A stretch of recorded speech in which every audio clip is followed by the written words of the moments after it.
Merci madame la présidente, madame la ministre. Rien qu'en Île-de-France, 750 000 personnes sont dans l'attente d'un logement social.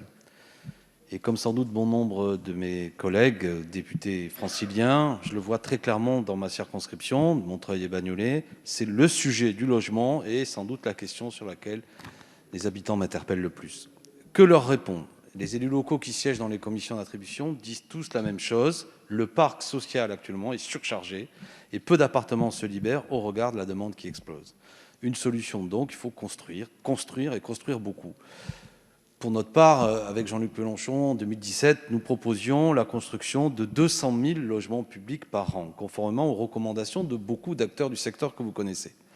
Le schéma régional de l'habitat estime quant à lui qu'il faudrait que l'État au moins délivre 37 000 agréments chaque année, rien qu'en Île-de-France, pour réaliser des logements sociaux. En 2016, nous y étions presque, avec 36 000 agréments distribués, mais depuis 2017, ce chiffre est en recul.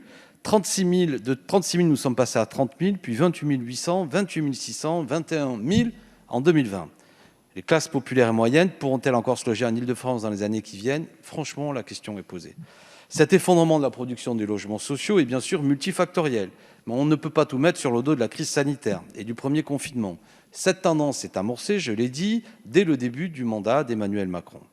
Alors que faire? Que faites-vous? Franchement, on a l'impression d'une certaine impuissance ou du moins d'une action qui n'est pas à la hauteur. Les mesures prises au début du quinquennat ont affaibli les finances des bailleurs sociaux qui n'arrivent plus à construire. Le plan de relance que vous défendez ne prévoit pas grand-chose. Les villes carencées comme Neuilly-sur-Seine, ville symbolique, ou des communes des banlieues chics, les préfets n'utilisent pas les outils à leur disposition pour forcer les maires à construire des logements vraiment sociaux. Madame la ministre, la crise économique va accroître le nombre de personnes à la rue, vous l'avez évoqué, des mal logés, des menacés d'expulsion. Plus que jamais, le logement public devient une nécessité pour des millions de gens. Qu'allez-vous faire pour relancer la production des logements sociaux à la hauteur de la demande? Je vous remercie.